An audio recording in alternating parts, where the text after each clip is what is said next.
Ops, wait lang.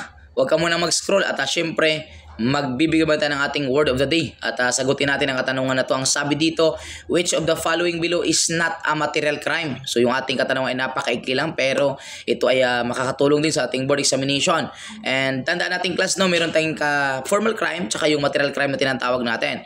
Pag sinasabi kasi nating formal crime, are those crime na which is consummated in nature talaga yan. So, ibig sabihin, wala siyang frustrated, wala siyang attempted stage. That is considered formal crime nga. That is called consummated in instant. Ayan. Pero pag sinabi nating material crime, are those crime naman na which is merong mga stages. For example, yung mga crime na merong attempted stage, may frustrated stage, may consummated stage, that is considered, tinatawag nating material crime yan.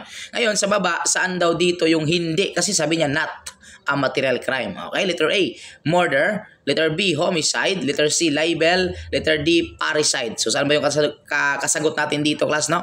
Tandaan natin, yung ating murder, yung ating homicide, yung ating parricide, that is belongs to material crime. Kasi nga, meron naman tayong tinatawag na attempted murder, may proceeded murder, may attempted homicide, may proceeded homicide, may attempted parricide, may prostrated parricide. Therefore, the correct answer is libel. Kasi yung ating libel, class, is belong yan sa formal crime yan. Kasi consummated in nature na yan eh. Kaya wala siyang attempted stage, wala siyang proceeded stage, that is called formal crime ang ating libel. So kung ano ba yung libel natin? Tandaan natin, ang libel natin is paninirang puri din po yan. So pag tinatanong po tayo, ano ba pinagkaiba ng libel sa slander? Silang dalawa po kasi class, yung libel tsaka slander natin ay parihong paninirang puri. Pero yun nga lang, ang pinagkaiba nila, ang libel is true written, sinulat mo. Pero pagdating sa slander, spoken naman yun. Ibig sabihin, sinabi mo mismo.